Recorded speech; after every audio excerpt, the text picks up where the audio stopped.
வணக்கம். 2017 காலகட்டம் காவிரி சிக்கல் குறித்து ஒரு காணொளி. அந்த காணொளியில காவிரி குறித்து விலாவரியா பேசப்படுது. அந்த சமயத்துல காவிரி சிக்கலுக்கு ஏன் விஷால் வாய் திறக்கல, காவிரி சிக்கலுக்கு ஏன் விஜய் வாய் திறக்கல, ஏன் அஜித் வாய் திறக்கல அப்படிங்கிற கேள்விகள் சமூக வலைதளங்கள்ல வைக்கப்படுது. அதுக்கு அந்த காணொளியில பேசினவர், ஏங்க சினிமாக்காரனை இழுக்காம ஒரு பிரச்சனையை பேச முடியாதா அப்படின்னு கேட்கிறாரு.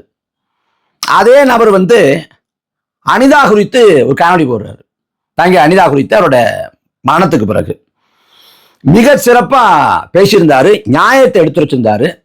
தங்கை அனிதாவோட இறப்புக்கு போயிட்டு வர்றப்ப நான், அண்ணன் பாக்யராசன், அண்ணன் பெஞ்சமின், கோயம்புத்தூரை சேர்ந்த அண்ணன் பெஞ்சமின் எல்லாரும் வாகனத்தில் வர்றோம். அப்ப அந்த காணொலியை அண்ணன் பாக்யானன்ட்ட போட்டு காமிக்கிறேன். அதை பார்த்த மாத்திரத்துல சிலாகிச்சு பயங்கரமா பேசியிருக்கான். என்னடா இப்படி பேசியிருக்கான் அப்படின்னு சிலாகிச்சு ரொம்ப பாராட்டுறாரு. அன்னைக்கு சினிமாக்காரனை இழுக்காம உங்களால பேச முடியாதா அப்படின்னு கேட்டவர், அன்னைக்கு அனிதாவோட மரணத்துக்கு நீதி கேட்டு பேசினவர் யாருன்னு கேட்டீங்கன்னா அமைச்சர் ராஜ்மோகன் தான். அன்னைக்கு யூடியூபரா இருந்தாரு, பேசினாரு. அன்னைக்கு சினிமாக்காரனை எடுக்காம ஒரு பிரச்சனையை அணுக முடியாதான்னு கேட்டவர் இன்னைக்கு ஒரு சினிமாக்காரனை தலைமையேற்று தலைவராயிட்டுக்கிட்டு அவருக்கு ஒத்துழைத போயிட்டார். அன்னைக்கு தங்கச்சி அனிதாவோட மரணத்துக்கு நீதி கேட்டு பேசினவர் இன்னைக்கு நீட்டுக்கு தடை வேணும் கேட்டு போராடிய போராட்டத்தை ஒடுக்கக்கூடிய ஆளு வர்க்கத்தையும் கொள்ள ஒடுக்கிறார். காலை எங்க கொண்டாந்து விட்டுருக்கு பாருங்க. இங்க சென்னை பாலன் இடத்துல போராட்டம் நடக்குது. கரப்பான் பூச்சி ஜனதா கட்சி சார்பா போராட்டம். எல்லா கட்சிக்காரங்களும் கலந்துக்கிறாங்க, பொதுமக்களும் கலந்துக்கிறாங்க, மாணவர்கள், இளைஞர்கள் எல்லாரும் கலந்துக்கிறாங்க. அந்த போராட்ட காலத்துக்கு போறாரு அமைச்சர் ராஜ்மோகன் படை பரிவாரத்தோட. எப்ப போறாருன்னா கடைசி நாள் போறாரு. இன்னைக்கு ராத்திரியோட போராட்டம் முடிஞ்சிடும் அப்படின்னு உளவுத்துறை அறிக்கை கொடுக்கப்பட்ட பிறகு கடைசி நாள் போய் அவங்கள பாராட்டி பேசுறாராம். ஆனா அந்த பாராட்டுக்கு அங்க இருக்கக்கூடிய மாணவர்களும் இளைஞர்களும் மயங்காம, எங்களுக்கு இந்த இடம் போதாது, பொதுவான இடத்தை கொடுங்க, மெரினா கடற்கரையை திறந்து விடுங்க அப்படின்னு கோரிக்கை வைக்கிறாங்க. அந்த கோரிக்கையை ஏற்கவும் முடியாம மறுக்கவும் முடியாம ஏதோ பேசி அந்த இடத்த சமாளிச்சு கடந்து போறாரு ராஜ்மோகன். அங்கேருந்து அவர் கிளம்புறப்ப கடும் எதிர்ப்பு குரல், கடும் கூச்சல், கடும் முழக்கம் ராஜ்மோகனுக்கு எதிராக வைக்கப்படுது. இப்ப நேத்து பாக்குறேன் கார் போகாத இடத்துக்குள்ள தலைவரோட கால் போச்சு, தரையில உட்கார்ந்து அமர்ந்து அனிதாவோட வீட்டுல விஜய் பேசினாரு அப்படின்னு ராஜ்மோகன் சொல்றாரு. இதெல்லாம் உண்மையிலே கேட்கிறப்ப எனக்கு தனிப்பட்ட முறையில 2017 தெரியும் ராஜ்மோகனை. நான் ஒரு 9 வருஷமா அவரோட பெரிய அளவில் பழக்கம்னா கூட என்னோட அலைபேசி அவர்கிட்ட இருக்கு, அவரோட அலைபேசி என்கிட்ட இருக்கு. நான் அவரை ஒரு 4-5 தடவை சந்திச்சிருக்கேன். இதை பார்க்கிறப்ப சகிக்க முடியல. அந்த ராஜ்மோகனா இந்த ராஜ்மோகன் அன்னைக்கு அறச்சீற்றம் கொண்டு பேசின ராஜ்மோகன் இன்னைக்கு ஆளு வர்க்கத்தின் ஊதுகோல் தான் மாறிட்டார். அதுவும் விஜய்க்கு போடுற ஜால்ரா இருக்கே, ஐயோ சாமி முடியல. அதாவது கார் போகாத இடத்துக்குள்ள அவர் கால் போச்சான், தரையில உட்கார்ந்து பேசினாராம். அப்புறம் என்ன இதெல்லாம்? இந்த அரசுக்கு உண்மையிலேயே நோக்கம் இருக்கா? நான் திரும்ப திரும்ப பல இடங்கள்ல பதிவு பண்ணியிருக்கேன். விக்கிரவாண்டி மாநாட்டில் விஜய் பேசுறப்ப என்ன சொன்னாரு? என் தங்கை வித்யாவோட மரணத்துக்கு இணையாக எனக்கு வழியை கொடுத்தது அனிதாவோட மரணம்னர். வித்யான்னா விஜயோட உடன் பிறந்த சகோதரி, சிறு வயதுல மறைத்து போயிட்டாங்க. அந்த வித்யாவோட மரணத்துக்கு இணையாக வலித்தது அனிதாவோட மரணம் குறிப்பிட்டார். அனிதாவை கொன்றது நீட்ங்கிற கொடும் தேர்வு.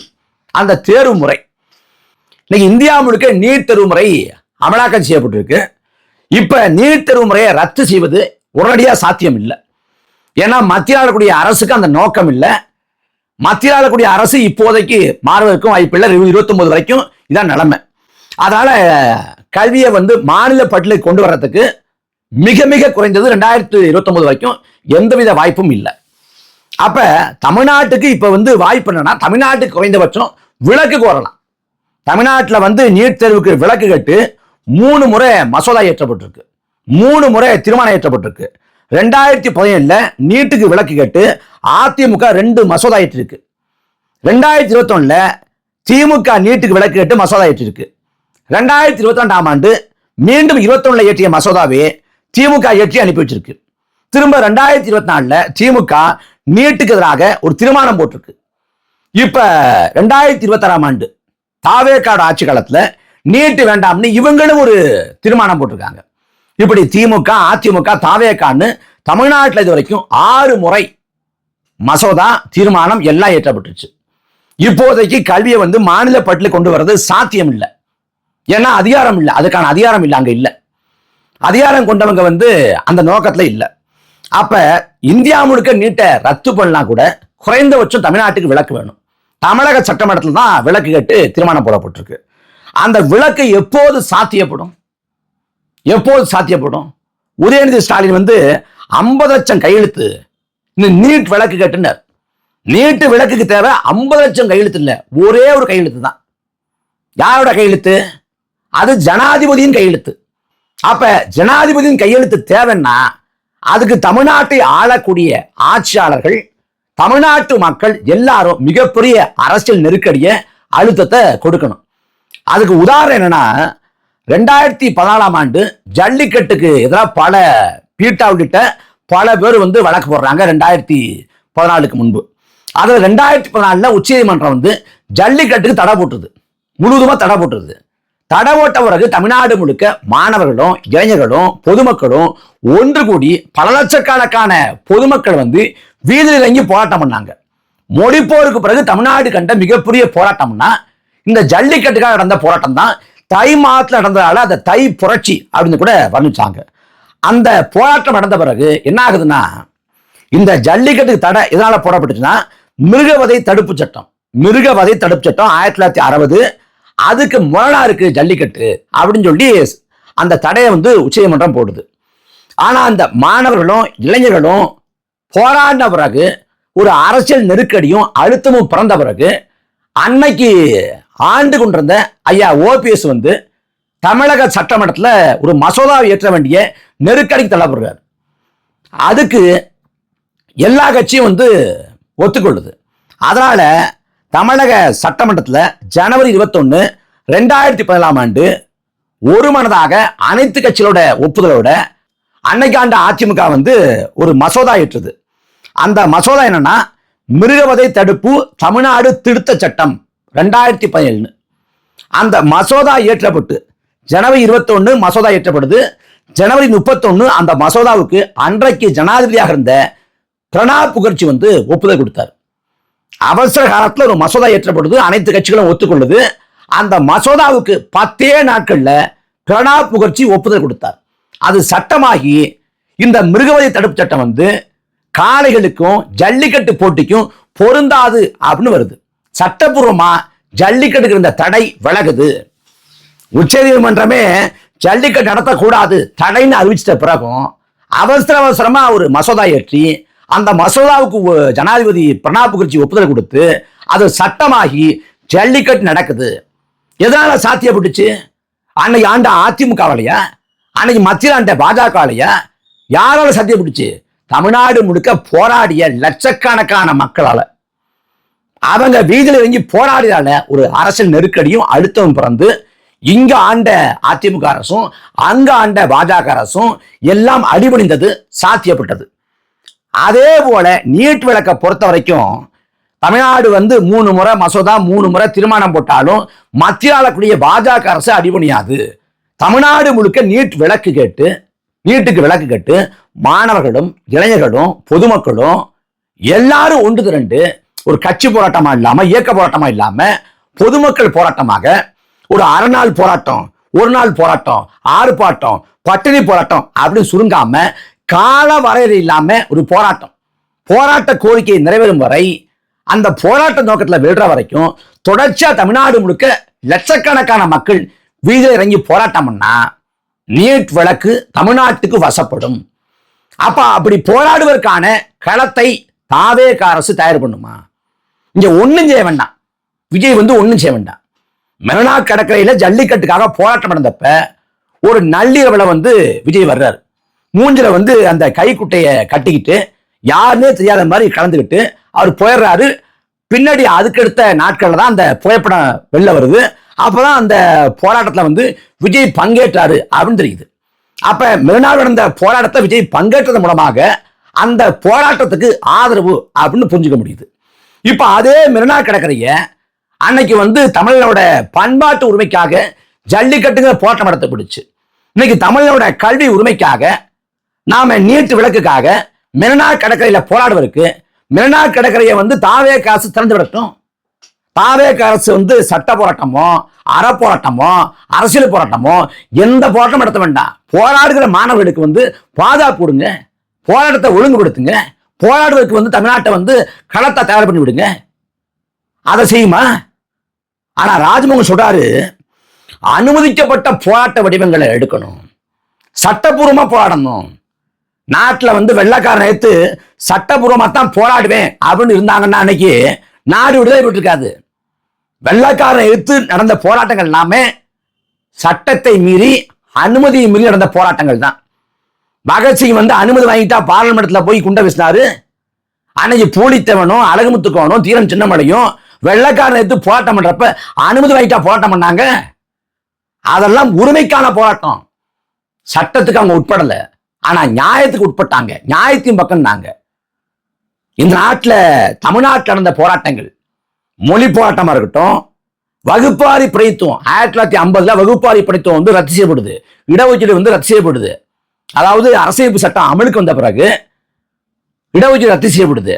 அப்ப இடஒதுக்கீட்டை பாதுகாக்க தமிழ்நாட்டில் போராட்டம் எல்லா கட்சிகளும். அதுல வந்து முதல் முறையாக அரசியலமைப்பு சாசனம் திருத்தப்படுது. அப்ப அந்த போராட்டங்கள் வந்து அனுமதிக்கப்பட்ட போராட்ட வடிவங்களை, மொழி போர் நடந்த அந்த போராட்ட வடிவங்கள் வந்து அனுமதிக்கப்பட்ட போராட்ட வடிவங்களை, அனுமதிக்கப்பட்ட போராட்ட வடிவங்கள் நின்றுகிட்டா போராட்ட கோரிக்கை நிறைவேறாது. என்னைக்கு கால வரம்பு இல்லாம கட்டற்ற ஒரு போராட்டம் இருக்கும் அன்னைக்கு தான் ஆளும் அரசு அடிபடியும். வேளாண் சட்டங்களை வந்து ஒரு புள்ளியோ ஒரு கமாவோ திரும்ப பெற முடியாதுன்னா, ஆனா திரும்ப பெற்றான். ஏன்னா 2 ஆண்டுக்கு மேல போராடிய டெல்லியில போராடிய பஞ்சாப் விவசாயிகளின் தொடர் போராட்டம். ஆனா ராஜ்மோகன் சொல்றாரு, நீங்க அனுமதிக்கப்பட்ட போராட்ட வடிவத்துக்குள்ள நில்லுங்க. எப்படி ஆயிட்டாரு பாருங்க, எப்படி ஆயிட்டாரு. இப்ப பார்த்தா சட்டமன்றத்தில் ஒத்துவதாரு. அதாவது இந்த வார்த்தையை பாருங்களேன், கார் நுழைய முடியாத இடத்துக்குள்ள கால் நுழைந்ததுங்கிறது. உண்மையிலேயே உங்களுக்கு அக்கறை இருக்குதா? உண்மையிலேயே தாவேகாவோட ஆட்சி காலத்துல ஜூன் 17ஆம் தேதி அணுகீர்த்தனா, ஜூன் 19ஆம் தேதி கோபிகா, ஜூன் 20ஆம் தேதி ரோஷினி, ஜூன் 20ஆம் தேதி வெற்றியானந்தம்னு 4 பிள்ளைகள், 3 பிள்ளைக்கு 19, ஒரு பிள்ளைக்கு வந்து 20 வயசு. இவங்க எல்லாம் தற்கொலை பண்ணி இறந்திருக்காங்க. இதுக்காக நீட் தேர்வால இவங்க வீட்டுக்கெல்லாம் ஏன் விஜயோட காலும் போகல காரும் போகல? ஏன் போகல? ஏன் இவங்களுக்கு ஒரு இரங்கல் அறிக்கையை கூட விஜய் விடல? ஏன் பள்ளி கல்வித்துறை அமைச்சர் ராஜ்மோகன் வந்து இரங்கல் அப்படின்னு குடும்பத்தார்கிட்ட கூட ஏன் பேசல? ஏன் பேசல? எந்த கேள்விக்கும் எந்த பதிலும் கிடையாது.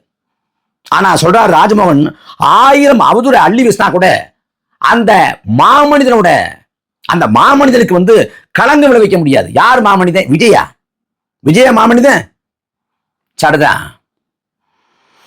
அதுல அந்த கரூர் மரணங்களுக்கு பிறகு கரூர் பேரவலத்துல முதன்மை பொறுப்பு, முதன்மை காரணகர்த்தா விஜய், முதன்மை விஜய் தான். அதே போல அந்த இடத்துல இருந்த ஆட்கள் தான் ராஜ்மோகன். இன்னும் சொல்ல போனா அங்க அனுமதிக்கப்பட்ட நேரத்துக்கு முன்பாவே ஆட்களை திரட்டிய ஆட்கள்ல, அதாவது மக்களை வந்து திரட்டி வச்சிருந்ததுல ராஜ்மோகனுக்கு ஒரு பங்கு உண்டு. எப்படி பார்த்தாலும் அந்த விபத்துல ஏதோ ஒரு இடத்துல வந்து தார்மீக பொறுப்பை ராஜ்மோகனும் ஏற்கணும். அந்த 41 பேர் சாவுக்கு இந்த நொடி வரைக்கும் வருத்தமோ மன்னிப்போ பொதுவெளியில விஜய் தெரிவிக்கல, அந்த மரணத்துக்கு பொறுப்பேற்கல. ஆனா அதுக்கு பிறகு ஒரு கூட்டத்தில் விஜய் பேசுறாரு. கரூர் மரணங்களுக்கு பிறகு 1 மாதம் 1.5 மாதம் கழிச்சு ஒரு கூட்டத்தில் வந்து விஜய் பேசுறாரு. பேசுறப்ப ராஜ்மோகன் ஆரம்பிக்கிறார், எத்தனை நாட்கள் நான் தவங்கிருப்பேன் தெரியுமா, எத்தனை நாட்கள் இந்த வார்த்தையை சொல்ல ஏங்கிருப்பேன் தெரியுமா அப்படின்னு சொல்லிட்டு, தர்ம தாயின் தவ புதல்வனே. எப்படி? தர்ம தாயின் தவ புதல்வனா யாரு? விஜய். தர்ம தாயின் தவ புதல்வனா ஜால்ரா. ஜால்ரா உங்க விட்டு எங்க விட்டு ஜால்ரா இல்ல, உலகமாக ஜால்ரா. 41 பேர் செத்த பிறகு கூட விஜய போய் தர்மத்தாயின் தவ புதல்வனே அப்படின்னு ராஜ்மோகனால சொல்ல முடியுதுன்னா அவர் மனசாட்சியை, அற உணர்ச்சியை, நியாய உணர்ச்சியை தொலைத்து விட்டார். அவர் பிழைப்புக்காக, இருப்புக்காக எந்த எல்லைக்கும் போகலாம், எப்படி வேணாலும் துதி பாடலாம், எப்படி வேணாலும் முகஸ்துதி பாடலாங்கிற இடத்துக்கு போயிட்டார். இப்ப கடைசியா இன்னைக்கு தமிழக சட்டமன்றத்தில் பேசியிருக்காரு. என்ன செய்தி அப்படின்னா, அதாவது கோயம்புத்தூரை சேர்ந்த ஒரு தனியார் கல்லூரியில் படிக்கக்கூடிய, தனியார் பொறியியல் கல்லூரியில் படிக்கக்கூடிய மாணவன் வந்து அமுதன்னு ஒரு தம்பி, 19 வயசு. அந்த தம்பி வந்து அங்க போதை பயன்பாடு இருக்கு அப்படின்னு சொல்லிட்டு அந்த கல்லூரி நிர்வாகத்திட்ட போய் புகார் சொல்லிடுறான். புகார் சொன்னவனே அங்க இருக்கக்கூடிய இந்த போதை புழக்கத்துக்கு ஆட்பட்ட மாணவர்கள் வந்து அவனை கொன்னுறாங்க. அந்த கொன்ன பிறகு அந்த அமுதனோட பெற்றோர் சொல்றாங்க, போதை பயன்பாட்டுக்கு எதிராக புகார் தெரிவிச்சதால தான் அவனை கொன்னுட்டாங்க அப்படின்னு சொல்லி அந்த அமுதனோட பெற்றோர் வந்து கதறாங்க. அந்த காட்சிகளை வந்து பார்க்க முடியல. 19 வயசுல ஒரு பிள்ளை இறந்து போயிட்டான். இது குறித்து தமிழக சட்டமன்றத்தில் கேள்வி எழுப்பப்படுறப்ப ராஜ்மோகன் சொல்றாரு, கோஷ்டி பூசல இறந்து போயிட்டான். எப்படி கோஷ்டி பூசலாம், மற்றபடி போதை புழக்கமோ பயன்பாடோ அங்கே இல்லையா. காவல்துறை வந்து காவல்துறை மாதிரி கதை எழுதுறதுக்கெல்லாம் ஆளே கிடையாது. சுஜாதாலாம் தோத்துருவார் காவல்துறை கிட்ட. அந்த மாதிரி திணிசா கதை எழுதுவான். காவல்துறை புனைந்த கதையை அப்படியே கொண்டாந்து சட்டமன்றத்தில் வந்து தாவேக்காரசு ஒப்பிக்கும், ராஜ்மோகன் ஒப்பிப்பார்னா கடந்த காலத்தில் இதைத்தானே திமுக பண்ணுச்சு, இதைத்தானே அதிமுக பண்ணுச்சு. அப்ப திமுகவுக்கும் அதிமுகவுக்கும் தாவேக்காவுக்கும் என்ன மாறுபாடு? என்ன மாறுபாடு? இவ்வளவு நாட்களா வந்து மக்களின் குரலா ஒழிக்காம அதிகார திமிர்ல ஆட்டம் போட்ட திமுக அதிமுக ஆட்சியாளர்களுக்கும் தாவேக்காவுக்கும் என்ன மாறுபாடு? ஒண்ணும் இல்லை. அப்ப வாயுள்ள பிள்ளை பிழைத்துக் கொள்ளும்பாங்கல்ல. ஆனால் ராஜ்மோகனுக்கு வந்து வாய் இருக்கு, அதுவும் பட்டிமன்ற பேச்சாளர் இல்லை. அமெரிக்கா வந்து தமிழ்நாட்டில் ஒரு பிச்சை எடுத்துச்சு, அந்த பிச்சை தான் சுந்தர் பிச்சை அப்படின்னு பேசுற அளவுக்கு வாயுள்ள பிள்ளை இல்லை. அதனால அண்ணன் ராஜ்மோகன் வந்து பிழைச்சுக்குவாரு. அதுவும் இந்த அளவுக்கு விஜயை பார்த்து அப்படியே நெளிகிற அளவுக்கு, விஜயை பார்த்து அப்படியே சங்கோச்சப்படுற அளவுக்கு புகழ்ந்து தள்ளுறாப்புல. ஜால்ரா ஜால்ரா, அப்படிப்பட்ட ஜால்ரா. அப்ப அண்ணன் ராஜ்மோகன் நல்லா பிழைச்சுக்குவாரு. ஆனா ஒரு யூடியூபரா அன்னைக்கு வந்து அவர் பேசினப்ப மக்கள்ல ஒருத்தரா பார்க்கப்பட்டார். அது 5000 வியூஸ் போதோ 10,000 வியூஸ் போதோ மக்களின் குரலா ஒழிச்சார். போற்றத்தக்க ஒருத்தரா இருந்தார். இன்னைக்கு அமைச்சராயிட்டாரு. 3 துறைக்கு நினைக்கிறேன், 3 துறைக்கு அமைச்சர். பெரிய அதிகார மையமாயிட்டாரு. சட்டமன்றத்தில் அவரோட குரல் தான். ஆனாலும் ஒரு நாளும் மக்கள் மனங்கள்ல நிலைக்க மாட்டார். கடந்த காலங்களில் ஆளு வர்க்கத்தின் பக்கவாத்தியமாக இருந்து, இடுபடியாக இருந்து, கடந்த காலங்களில் அமைச்சர்கள் என்ன பண்ணாங்களோ அவங்க பண்றதுக்கும் ராஜ்மோகன் பண்றதுக்கும் பெரிய வித்தியாசம் இல்லை. அதனால கடந்த காலத்துல மக்கள்ல ஒருத்தராக பார்க்கப்பட்ட ராஜ்மோகன் இன்னைக்கு ஆளு வர்க்கத்தின் கைப்பாவையாக மாறி ஒத்துழைத்து கொண்டிருக்காருங்கிறதா மறுக்கவே முடியாத உண்மை.